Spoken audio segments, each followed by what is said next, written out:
I'm honored to introduce to you Dr. James Earl Davis. Dr. Davis is the Bernard C. Watson Endowed Chair in Urban Education at Temple University, where he's a professor of higher education and educational leadership. He also holds affiliate faculty appointments in the Department of African American Studies, as well as Women and Gender Studies program at Temple. Professor Davis's research focuses on gender-based educational policy and reform, race, gender, class, and cultural issues in schooling, and the social stratification of education and communities. Dr. Davis has investigated the social context of learning and development in diverse educational settings with a concern for factors relating to student engagement and achievement, especially for Black boys and young men. Dr. Davis is a prolific scholar whose work appears in numerous national and international journals and publications. Please welcome Dr. Davis.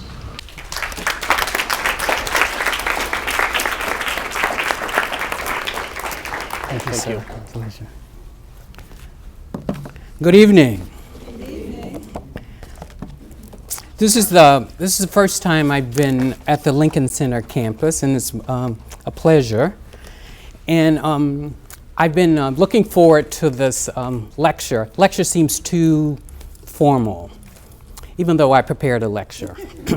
Probably too much, but there will be an opportunity at the end of the presentation for some engagement, some Q&A, and I look forward to that.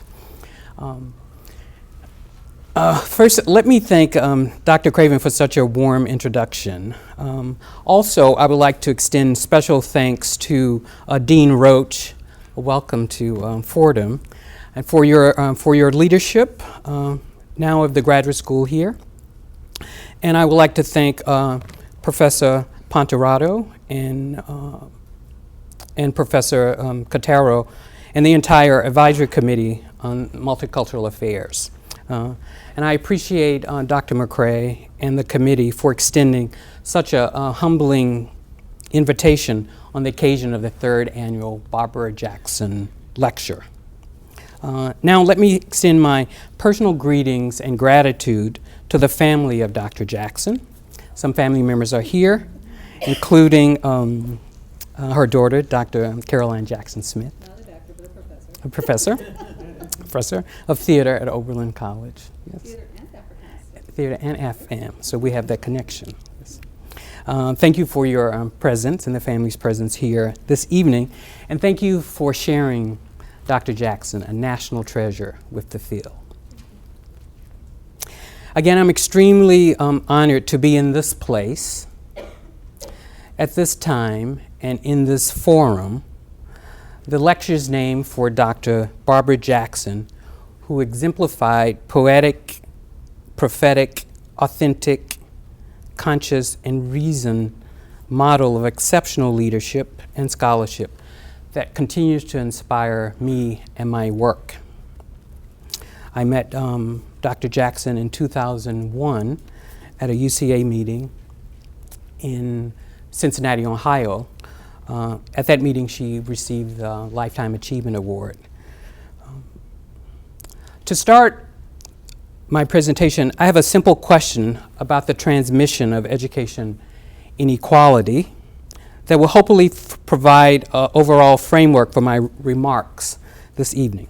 Again, the question is simple. Do schools, and by extension school leadership, reduce or perpetuate inequality by race, gender, income, and other important social markers? The answer, simply, well, it depends. This equivocation is not surprising given the mixed evidence produced by educational researchers who are focusing their work on the effects of schools. But one salient takeaway that I want to share is that leadership matters in a variety of ways in efforts to create PK-12 schools and higher education institutions that reduce inequality and strive for justice, not only in outcomes, but in processes and experience for students. But also I want to note that context matters. Again, when I was asked to do the lecture, I was really surprised. I've had appointment over the last decade or so in the leadership program, but I'm not kind of a traditional leadership scholar. I leave that to people like Carlos and fabulous folk here. I just kind of tag along with those guys. But I want to argue that context matters. And I've argued consistently, and I've tried to provide a body of evidence in my work that race and gender context of education provided opportunity for researchers, leaders, educators, policymakers, and advocates to locate critical levers on the embodiment of that nexus of race and gender. More specifically, the schooling and lived experience and outcomes in my work that focus on Black boys and young men. However, this is not to say that I don't have interest in the well-being of all students, girls included, and the leadership that's related to them. Actually, it's to the contrary. My broader research enterprise aims to provide opportunities for all students. But my way of getting there is actually through Black males. This approach is reflected in the use of the miner's canary analogy. For those of you who don't know, I'll tell you. Traditionally, birds with sensitive respiratory systems, like canaries, were used by exploring miners to determine the safety and perils of the mines. So they would fly canaries ahead of them to detect dangers of poisonous gas or toxic air. In their warnings, these birds would literally die, sacrificed for the safety of miners. In some odd way, Black boys in schools also signal what's most toxic about how we do schooling, how we do education reform, and how we do inequality. Unfortunately, too many of these students experience academic death and also physical death at the hands of systems more interested in protecting self-interest. Now, more about understanding Black boys and young men shortly and their implications for leadership. But just to give an overview of my presentation, and don't get scared when I give you an overview. It's a lot. Well, to engage our thinking this evening about inequality in schools and our attempt to make learning environments more just, I've organized my comments around a few strands, just a few. First, I'd like to initially use the life and legacy of Dr. Barbara Jackson as a trope for understanding and addressing inequality concerns. This will be followed by some general considerations of reform strategies in the transmission of education inequality, followed by some of my ideas about creating reformers of education reform. Then I will briefly provide a general review of the trends in the research literature on equity and lessons for educational leadership. That part I may kind of skip on. Right? And lastly, I will offer some reflections as a model, and I'm going to get to that. I offer some reflections of doing race and gender studies work. And then I'll end by sharing perspectives from 3 recent nonfiction narratives to offer some insights for engaging in research and practice that reflect equity and justice ambitions for education in the 21st century. So the last one is my sort of efforts to always try to infuse the humanities with the social sciences. You would appreciate that. In giving my own personal tribute to the life and legacy of Dr. Jackson, I'd like you to indulge me as I concentrate on just two aspects of her fullness, her humanity in this leadership model. The undercurrent and grounding theme for tonight's comment lies in sort of race and gender matters, but not solely as demographics, but rather a revealing and discerning perspective, not only regarding education and leadership, but who we are and how we live in a complex world that's growing more complex each day. Dr. Jackson's professional contributions, as well as her personal narrative, help frame conceptual understandings in a real way about the intersection of identities, namely race and gender, but also other social locations. As we know, some of you know, that Dr. Jackson was one of the nation's first African American women in a faculty position in educational leadership and administration.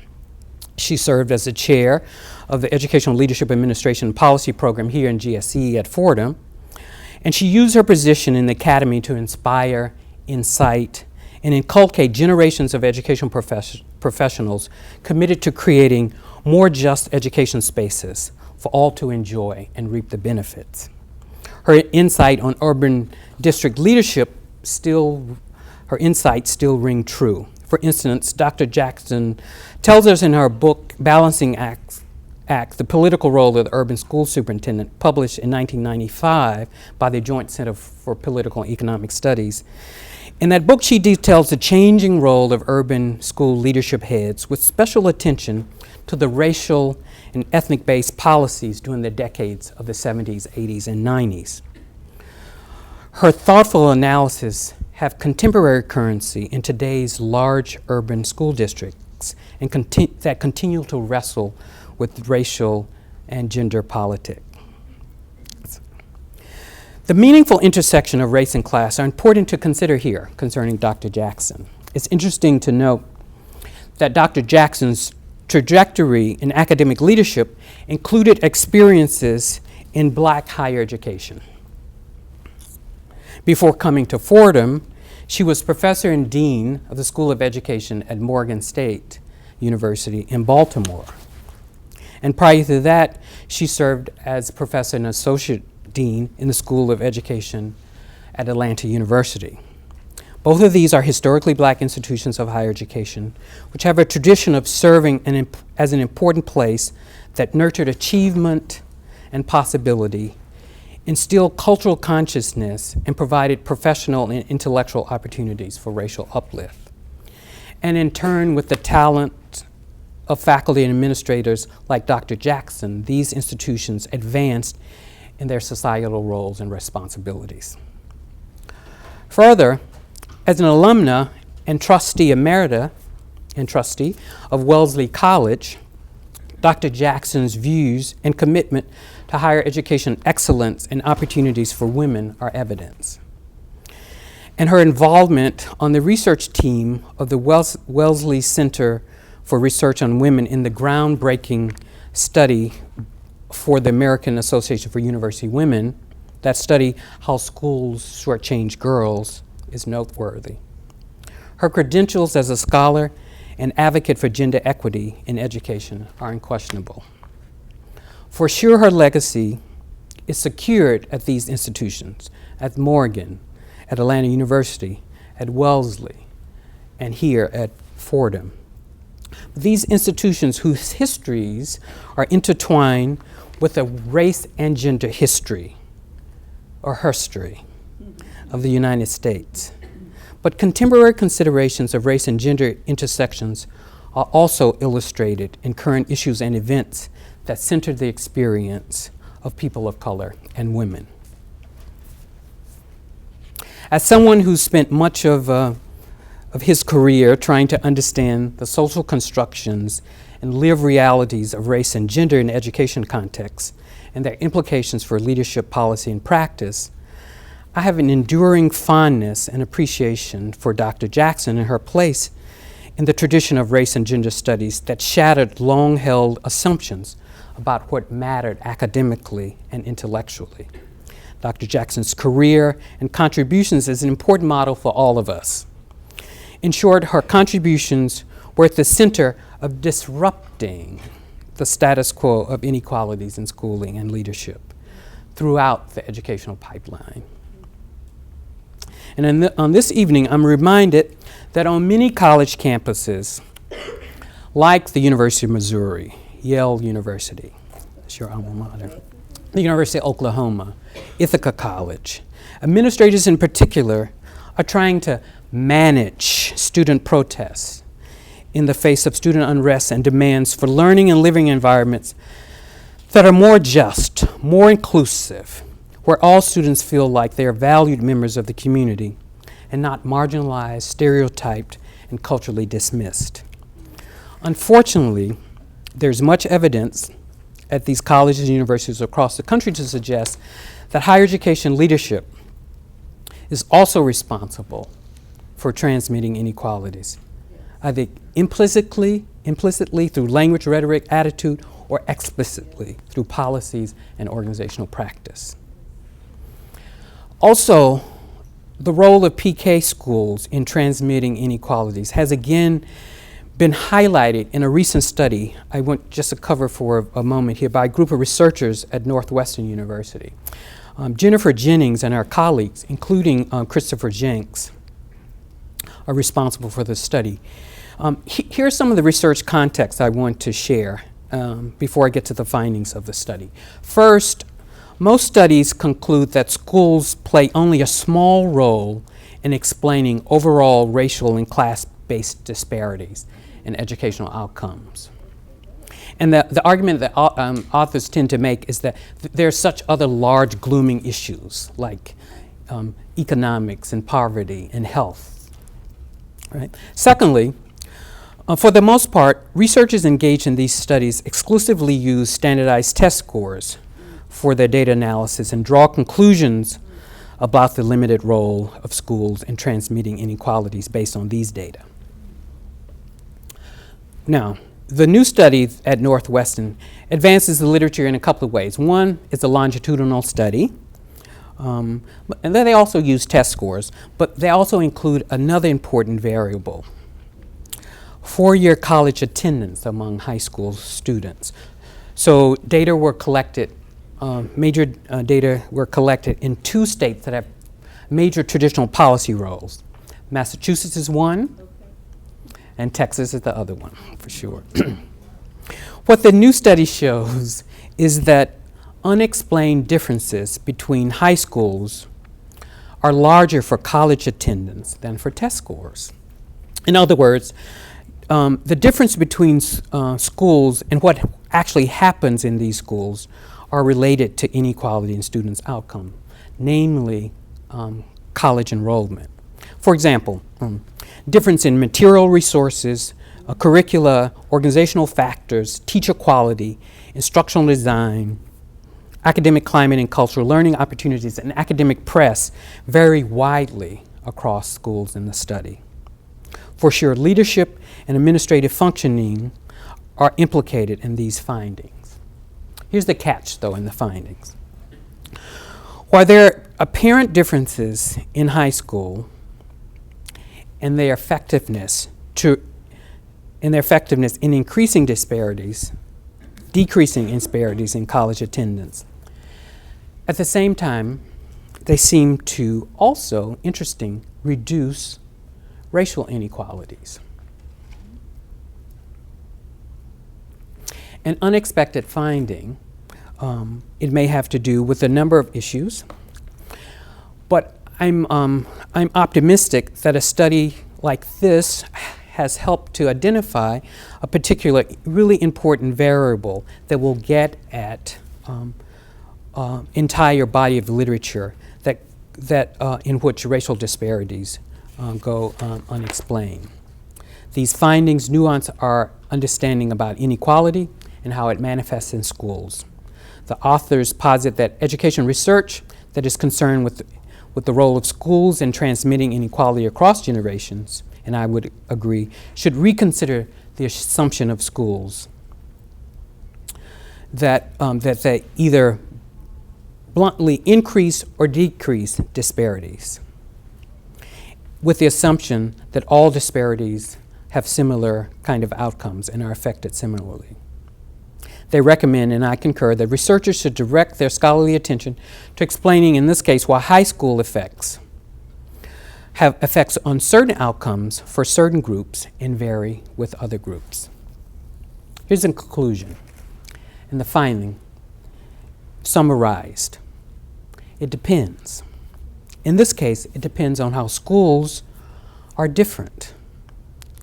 For instance, how school student populations vary, and how leadership and curricula how leadership, administration, and curriculum differ.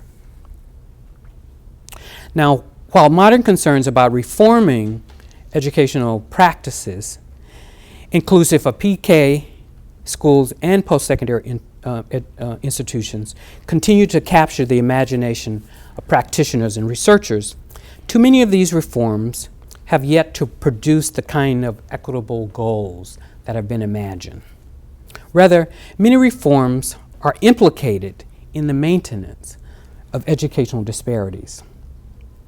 In other words, like a wise sage and a colleague of mine, Frank Franklin, would argue that current reforms are usually warmed over, repackaged reaffirmations of the status quo, altered slightly with a little seasoning, but in essence not transformative, as Dr. Jackson urged us, for schools and institutions and the students that they serve.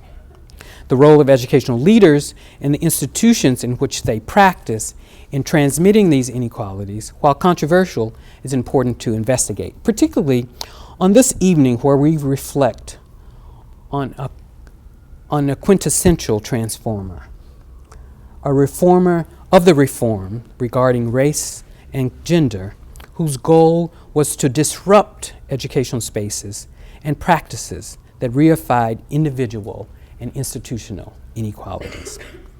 However, there's little evidence to show that educational reform, as it's currently operationalized in school districts across the country, is very effective for the boys and young men who focus my attention. Specifically, I'm referring to reforms around school options and school choices, like charters, magnets, vouchers, early college models, and the heavyweight accountability and incentive options, such as teacher evaluations, incentive pay, broader system reform incentive strategies as well. Now, to be clear, some of the current education reform efforts are producing some evidence of success in student assessments with some system change.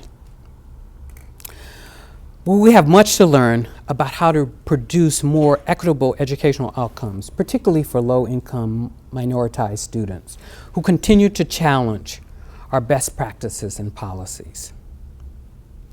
Traditional educational reformers have long claimed that school leadership is a critical component to any reform of education, even being often as important as the act of teaching. Pragmatically speaking, the same research supports the notion that it's unlikely that a good teacher will continue to work under ineffective principles, especially in urban contexts.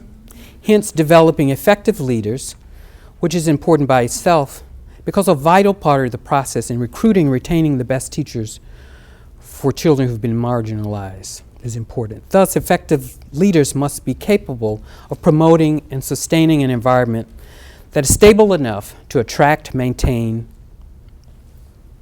and retain the support and the development of high-quality teachers. Additionally, the right school leader will have an understanding of the need to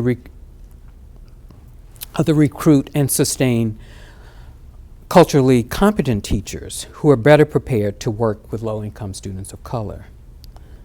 This goal is especially important given the high likelihood that low-income students of color will get mostly inexperienced teachers who are often teaching out of their content areas. Thus, given the necessity and the essential place of educational leadership in educational reform, fundamental questions must be raised, such as what are the unique characteristics of culturally competent leaders who can engage reform initiatives to hold them accountable for inequalities? How can leaders respond to minoritized and culturally unique school reform contexts to address disparities in educational experiences and outcomes for their students? And lastly, how do we produce more of these educational reformers? There's plenty of evidence and lessons learned for research and education leadership, which focus on combating inequalities in schooling. This body of literature continues to contribute to our understanding of the field and how equitable learning environments for students are envisioned, operationalized, and sustained.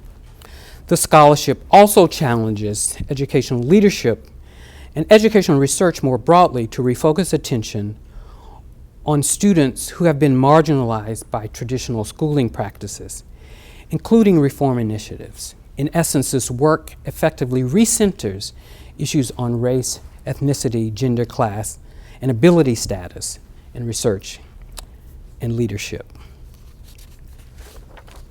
And this is the part I'm going to skip, this literature review here. But I'll conclude what ultimately emerges from this work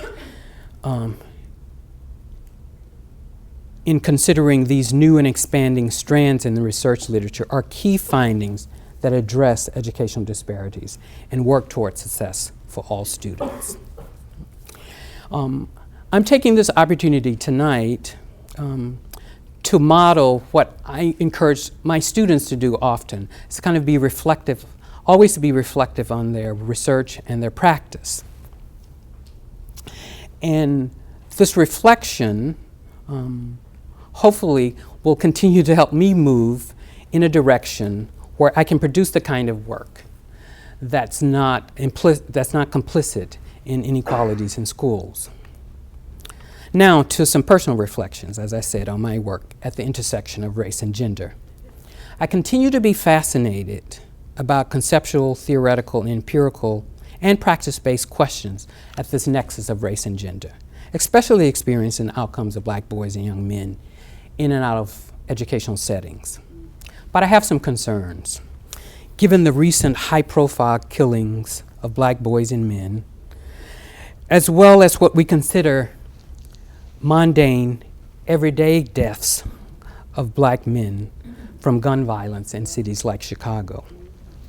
At first glance, it may be a bit odd that my reflections as a Black man who has dedicated a considerable amount of his career studying Black boys and men would expose any angst or misgivings. To be clear, I've enjoyed my program of research work. It's been transformative for me and hopefully for those affected by it, including participants and recipients alike. And for sure, my relationship with Black men continue to frame my queries about the social construction of manhood and its implications for social and educational outcomes. But my personal and intellectual positioning to Black men, the core of my scholarly inspiration, has also been precarious. At times, a smothering uncertainty gives me pause in my ability to speak to and speak for Black men. My concern is not about competence, theoretically or methodologically, but completeness in the ways that I capture who Black men are, how they live and make sense of the worlds in which they inhabit. Because of the traditional dependence on race in the cultural, political, and economic discourse of Black men and Black manhood, the common reliance on the scholarship of these ideas is not surprising. What continues to dismay me is not necessarily the often exclusive analytic centering of race in understanding the experience of Black boys and men. I remain perplexed by the scant amount of attention education research pays to the thoughtful treatment of Black men at the intersections. The nuance is absent, the complexity lacking, and the shared shades of identity undeveloped. I'm persuaded that the analytic potential of exploring Black male identity in particular has been stunted and in turn limited what and how we know Black men.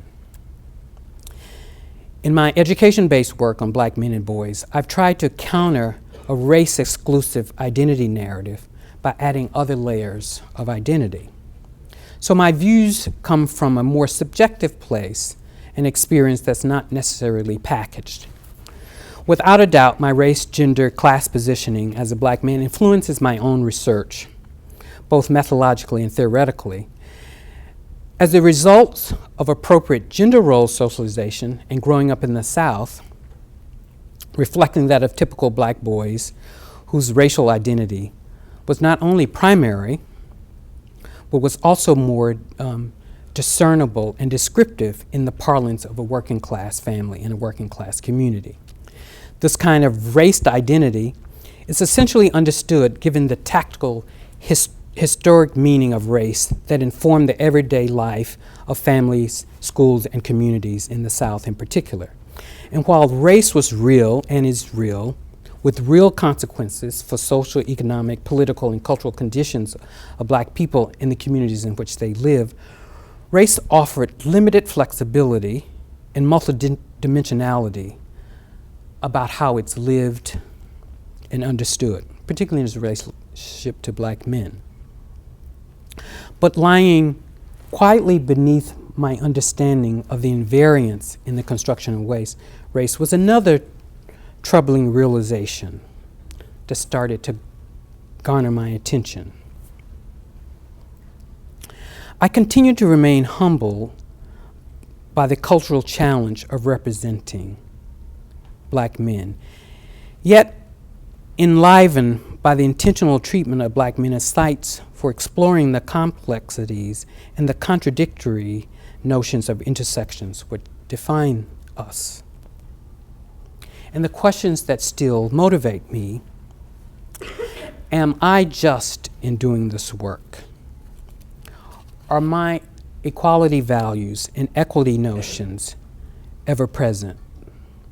Am I responsible for transmitting educational inequalities in my work? How I represent Black boys and men doing schooling still remains the biggest challenge in my research. I claim no personal or professional privilege, high ground because I'm a Black man. To be truthful, the social space I occupy as a Black man often creates some pause in my ability to authentically capture the fullness of where Black men enter, exit, and intersect in their identities.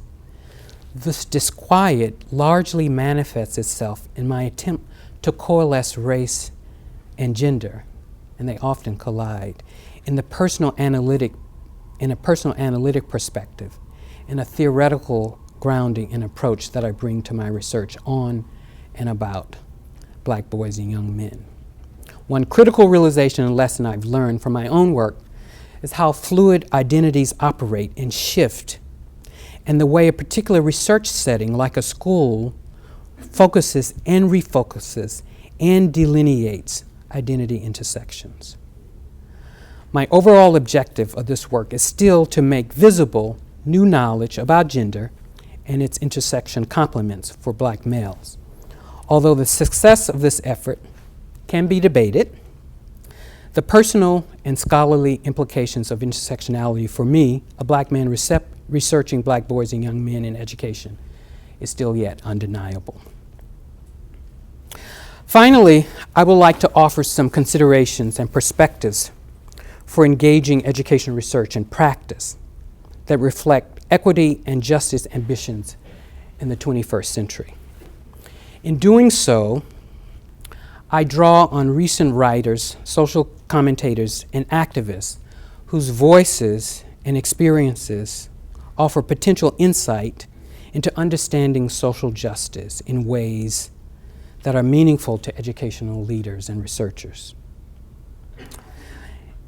In doing this, I end with a third commentary from a nonfiction text. So much has been said and written about Bryan Stevenson's Just Mercy, Stories of Justice and Redemption, and Ta-Nehisi's quotes, Between the World and Me. Bryan Stevens' work and the book that captures it, in part, animate a national conversation and concern about doing justice in the criminal justice system and what incarceration and punishment say about us as a people. Stevenson is co-founder of the Equal Justice Initiative in Montgomery, Alabama, founded in 1989, which is a private nonprofit organization that provides legal representation to defendants and prisoners who've been denied fair and just treatment in the legal system. Just Mercy is a personal narrative of Stevenson's introduction to and continued work in providing legal representation for convicted murderers on death row. Tasiani Coates is an American writer, journalist, and educator. He's a national correspondent for The Atlantic, where he writes about cultural and social and political issues, particularly facing African Americans. Coates' Between the World and Me, a narrative homage to James Baldwin's 1963's Fire Next Time, is actually a 6-chapter letter to his son. In response to his son's anguish about the Ferguson, Missouri police officer, Darren Wilson, who was not indicted for killing the unarmed teenager, Michael Brown. Both texts center on the precarious vulnerability of the black male body at the hands of police and the criminal justice system. Interestingly, 2 characters from each of the books are used to illustrate a case of systemic injustice and to provide an analysis related to broader concerns about racialized at-riskness and ways to think about it and the future of inequality in this country. Quickly, Just Mercy centers on the story of Walter Macmillan, who Stevenson began representing in the late 1980s, who was on death row for killing a young white woman in Monroe County, Alabama. Interesting, Monroe County is the hometown of Harper Lee, the author of To Kill a Mockingbird. Walter Macmillan was convicted and sentenced to death for the murder of Vicki Lynn Pittman, who worked as a clerk in a dry cleaning store in Monroeville. First, there's no tangible evidence against Mr. Macmillan. He was held on death row even prior to being convicted. His trial lasted only a day and a half. 3 witnesses with a shady past testified against him, and the jury ignored multiple alibi witnesses who were black, but who testified that he was at a church fish fry at the time of the crime. The trial judge overrode the jury's verdict for a life sentence without parole and condemned Mr. Macmillan to death. Stevenson and the Equal Justice Initiative eventually helped clear Walter Macmillan of this crime and the sentence. In Between the World and Me, the winner of the 2015 National Book Award for Nonfiction, Coates' love letter to his son articulates contempt for the contemporary racial experience of black people in the United States. One character who appears toward the end of the book gives it its most significant weight in a piercing critique on what Coates calls the dream, which is the neat, uncluttered, peaceful, and safe suburban life as juxtaposed to a life of a young man growing up in Baltimore who described being constantly on guard to avoid physical harm. He calls the dream an exclusionary fantasy for white communities, enabled by and largely ignorant of their history of privilege and suppression. The dream would shatter, however, by any consciousness of power and privilege based on the historic subjugation of people of color. But back to the significance of this character. The book ends with a story about Mabel Jones. Mrs. Jones is the daughter of a sharecropper who worked and rose in social class to give her children comfortable lives with private schooling and summer trips to Europe. Her son, Prince Carmen Jones Jr., met Coates in college, and they became fast friends. In a case of mistaken identity, Prince Cameron Jones Jr. was mistakenly profiled, tracked, and killed by a police officer. Coates eloquently contends that race marks and renders Black people as targets for everyday race-related tragedy. No doubt that it can be argued that Stevenson's narrative is tragic, the case of Walter Macmillan, yet hopeful. But Coates's text, could be argued, is tragic, but hopeless. In a country that searches for some modicum of a movement toward justice. It's clear that Just Mercy endorses Martin Luther King's assertion that, quote, the arc of the moral universe is long, but it bends towards justice. While Between the World and Me does not. As Stevenson's note, each of us is more than the worst that we've ever done. But the worst is who we are and who we continue to be, according to Coates. And he continues to argue, there's no arc of justice for Prince Cameron Jones Jr. He's dead. I think most of us who are concerned and engaged in transformative education work with historically marginalized and minoritized communities resonate more with Bryan Stevenson's assessment of our potential agency in the struggle for justice. He continues, we're ultimately not judged by our technology. We won't be judged by our design. We won't be judged by our intellect and reason. Ultimately, you judge the character of a society by how it treats its poor, its condemned, and its incarcerated.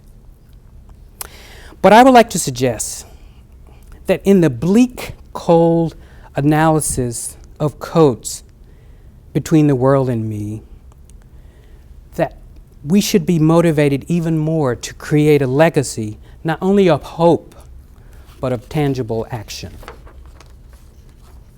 And in my final comment, speaking of legacies, I'm thinking now of the immortal life of Henrietta Lacks.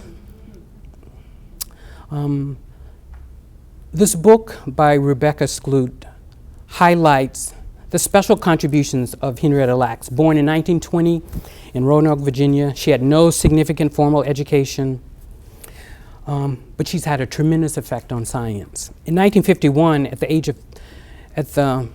of 31, Henrietta Lacks, a descendant of enslaved Africans in Virginia, was diagnosed with cervical cancer, a strangely aggressive type, unlike any that her doctor at Johns Hopkins in Baltimore had seen. So he took a small tissue sample without her knowledge and consent, because she was a poor Black woman with little resources and little capacity to self-advocate. A scientist colleague of the doctor then put the sample in a test tube. And although Henrietta died 8 months later, her cells, known worldwide as the HeLa cells, HeLa, Henrietta Lacks, are still alive today. They became the first immortal human cell line ever grown in culture and one of the most important tools in medicine. Research on HeLa cells are vital to the development, or have been vital to the development of a polio vaccine, as well as drugs for treating leukemia, influenza, herpes, hemophilia, Parkinson's disease, and it helped to uncover the secrets of cancer development and the physical effects of human exposure to the atomic bomb. These cells also led to important advances like cloning, in vitro fertilization, and gene mapping. In the past 15 years alone, 6 Nobel Prizes have been awarded for research using these cells. Yes, the legacy of Henrietta Lacks is forever sealed in science and medicine. But this legacy has not come easy. It's been fraught with the unbearable stench of racism, poverty, and exploitation of women. The lesson in this story is about making the invisible visible. For decades, we didn't know who Henrietta Lacks was and didn't recognize ourselves as part of her person, her humanness. Our struggles against educational inequalities is akin to how the Lacks family has continued to struggle to have the international scientific and medical community recognize and honor their mother, Henrietta Lacks, in name and in humanity. Selfishly, I think we would like to be recognized for our progressive and transformative leadership, research, and academic contributions. And we want to be acknowledged for our commitment of speaking truth to power, breaking down barriers of race, gender, and class, and holding inequality and injustice accountable. However, some important recognitions may not come. And if they do, they may be fair or unfair.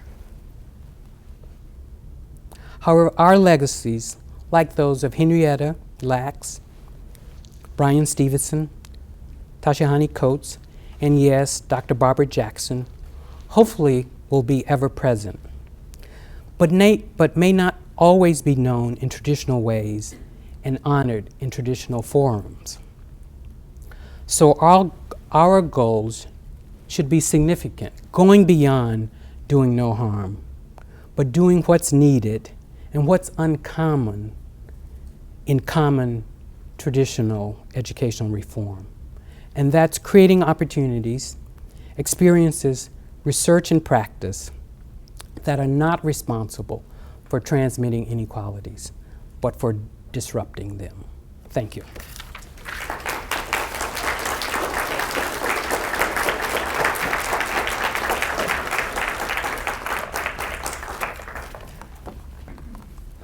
Does anyone have any questions for Dr. Davis?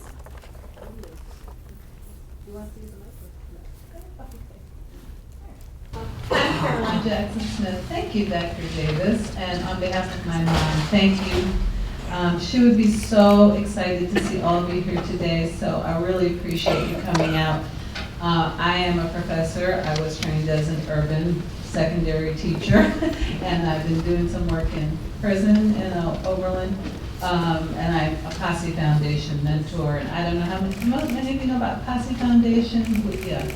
Well, I have 11 students I'm responsible for from Chicago. We have 40 on our campus, many of whom are black boys. Some of whom have come from charter schools directly for serving black boys in Chicago. And I'm seeing a lot of unevenness in their preparation. Some wonderful things and some shortcomings. And I was also, so eventually I want to ask you a little more about your research, but I was also wondering, as you've done your research, where you've seen positive models. I'm thinking about the charter school here in New York for black boys, founded by one of my former students at Oberlin, and they seem to have had remarkable results, test scores, best in the state of New York. So it seems like there are some places, is it called Excellence Charter School? Do anybody know?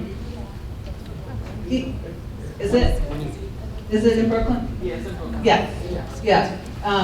So I know that they've had great success, so I was just, my question is to ask you to just say a little bit more about where and how you've done your research, and in what settings have you been able to study the fortunes of black boys and men through educational systems. Thanks, everybody. Over the last 25 years, there's been a tremendous concern and some effort around improving the school experiences for boys of color, particularly black boys. And the first wave of those efforts were the creation of same-sex schools and classrooms. So the early idea was that if we can get all the black boys into one space and have black men as their teachers, we can solve these educational disparities. The work that I've done on same-sex schooling, the community of researchers, scholars, and program developers were very naive in in the attempt to try to create these critical spaces for these students. Because there were some things that were missing. One, I think we've gotten much better after we get a kind of collection of boys in one space, is the kind of focus on teaching and learning. The idea that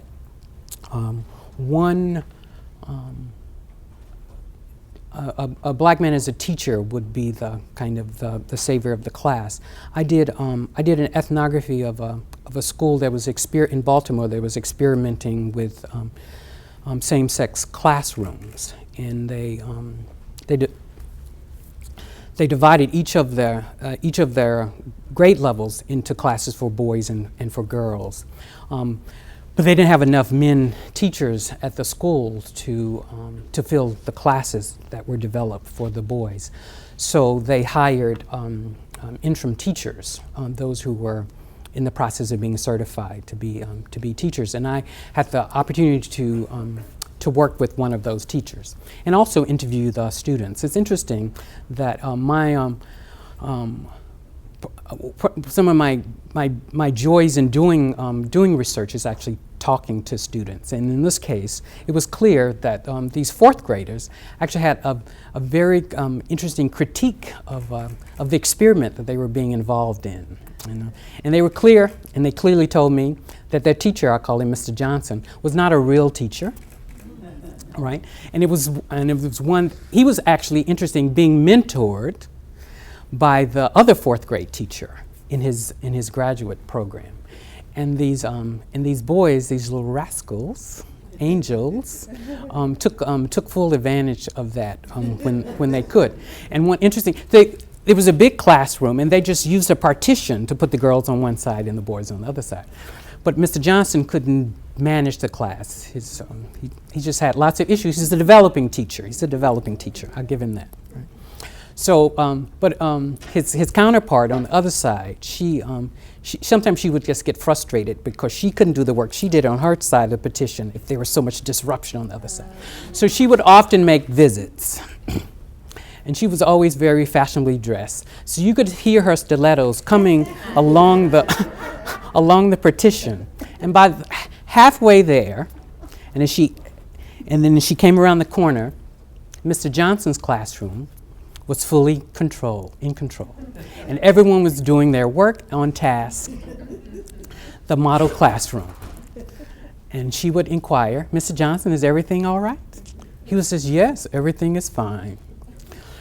This is, I didn't want it to necessarily be a humorous story, but it's illustrative of that first wave of schools and classrooms that's supposed to target black boys. I think we've done much better. And a lot of that has to do with leadership of those schools.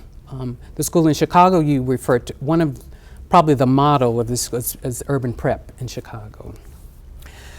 What leadership has done is actually created and developed resources where they could hire some of the best teachers and some of the best administrators in the country to actualize this really important dream. Interestingly, I've noted in my research that some of the most effective teachers for black boys, particularly those struggling with reading, are women teachers. And that's one issue that we've come to that's created some tension in the research community. Not that women are doing an excellent job working with boys and young men. It's that it comes really close to challenging this notion. This is about the power of women teachers. Challenges the notion that it takes a man to raise a boy. Well, it takes a black man to raise a black boy. And I've understood and I've supported that notion. It takes a black man to raise a black boy in certain kinds of ways, but I've often argued that black boys and men generally are multifaceted, multidimensional people. I think I am as well. And it's going to take a lot of us to do a lot of the components of raising. And it's interesting, you'll note a lot of successful black men. When a successful black man, or man of color, actually gives tribute to his single mother,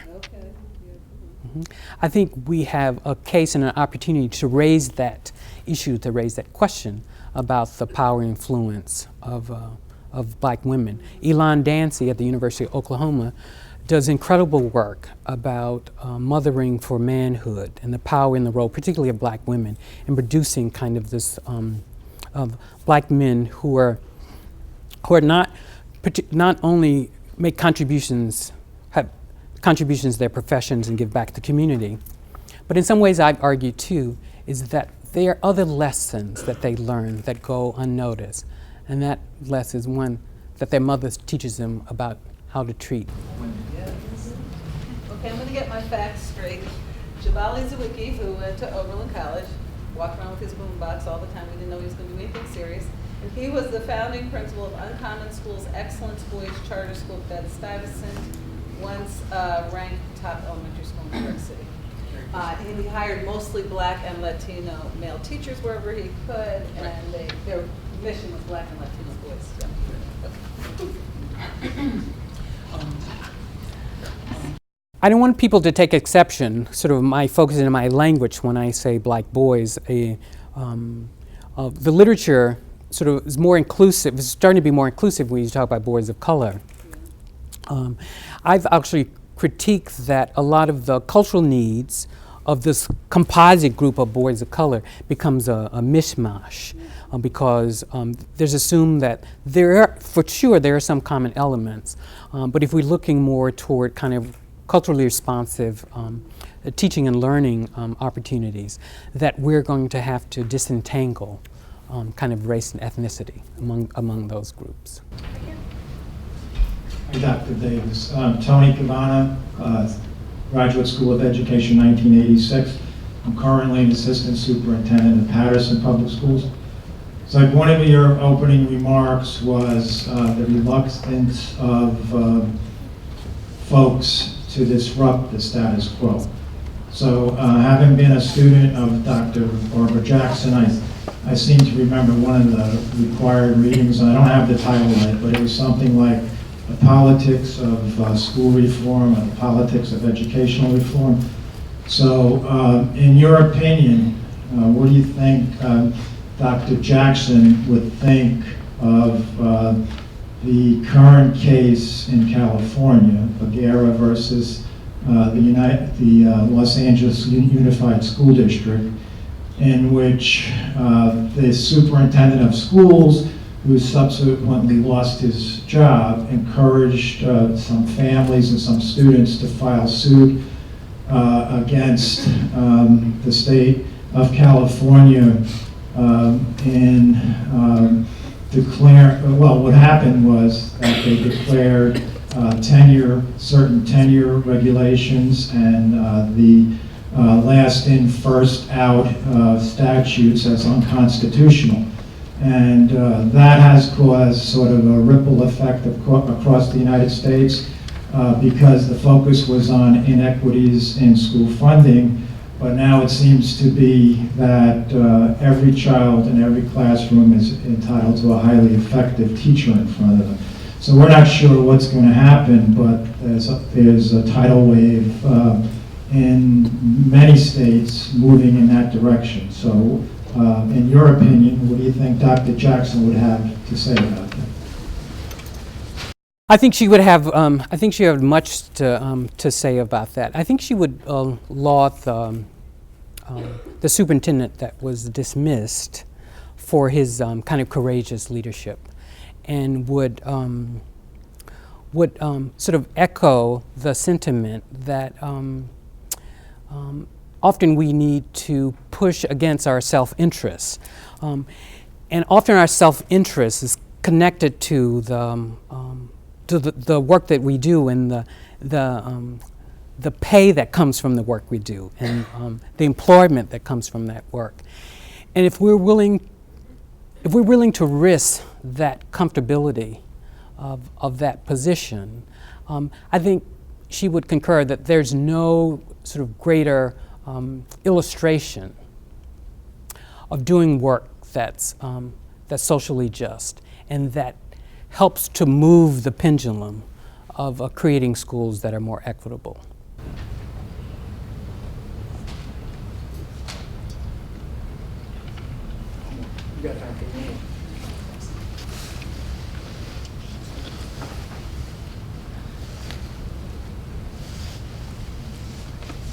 Hi, my name is Michaela Pitkin. I'm a counseling psychology doctoral student here at Fordham and a research analyst at a company called Data and Society, where we look at the intersection of big data and society, and I work on the Enabling Connected Learning Initiative.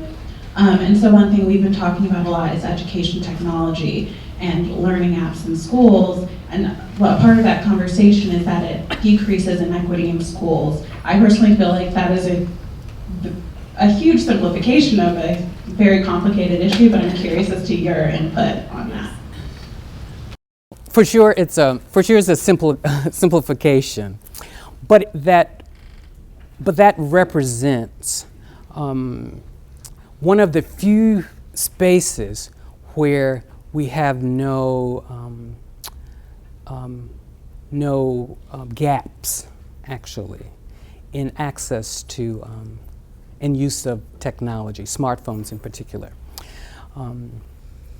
That's the area we find that black boys and young men and black students generally and students of color actually have more access to smartphone applications and use them regularly and more sophisticated than their white peers. That's why we get the simplification that, oh, if they have access to technology in that kind of way, it's particularly cell phones, right? But what we don't understand is that it's the nature of that use.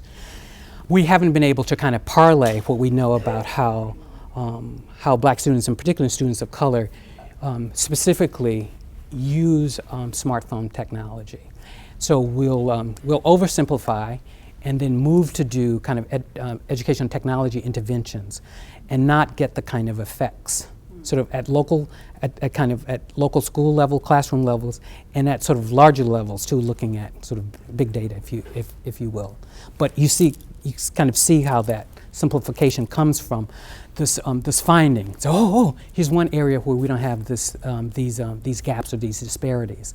See if we can leverage that for more positive outcomes. Yes. Yes. Okay, thanks. Just the title, Reforming Education Reform, is really just eating at me. Yes. Who are the reformers that are going to reform the education reform? Yes. I mean, because we're not talking about the charter schools that are going to fix it, but we're talking about public education. You're absolutely. And we are bathed and brought up in this model, and then we go to college and we're taught in this model, and then we're going to reform the new reform. We're not. Where does it begin? How is it going to happen? Right, because you can't destroy the master's house with the master's tools, and the tools that we have are traditional reform tools, right? And I want to kind of I want to stand on the shoulders of a educational reformer like Dr. Jackson, who would argue that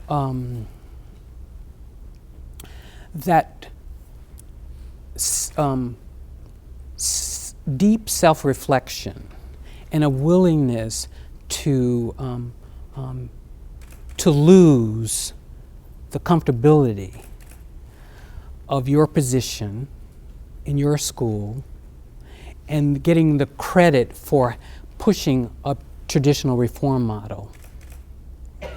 Being able to move beyond that, that's when we'll be able to identify the reformers. But we can't do that without the kind of information, the kind of research that identifies what traditional reforms are working against us, right? That are producing inequalities, right? My overall point, I didn't want to suggest that all education reform is bad, right? We have growing evidence of a number of whole school reform initiatives, sort of broad system and systemic initiatives where we're getting some positive effects, right? But just to take a reform initiative and to say it's going to be effective in all settings, in all schools, with all students, that is so naive and dangerous. And teachers and educated leaders should be sued for malpractice if that's that, right? Early on, I was trying to make the case that the model for boys' schools and boys' classrooms, if it's not implemented in a way with fidelity and integrity about how to move learning outcomes, again, it's a traditional reform, right? But I think we're starting to see boys' schools, all the action around boys' schools is happening in the public sphere. This is fascinating, interesting. We're starting to see some new reform voices with this model. But one area, even though boys' spaces, men's spaces tend to reify gender conformity. And that's the issue. Even though we could get these positive academic effects, we may get these social outcomes that we're unsure about. It's clear if you the evidence on co-ed versus same-sex schooling, in particular, and most of that work has been done with private schools, is that boys who go to co-ed schools, meaning that they're with girls, they actually think differently about girls, right? Right, good and bad. Thank you, Dr. Davis. Unfortunately, we're running out of time for questions, but if you want to grab him after, I'm sure he can spend a few minutes answering any other questions that remain.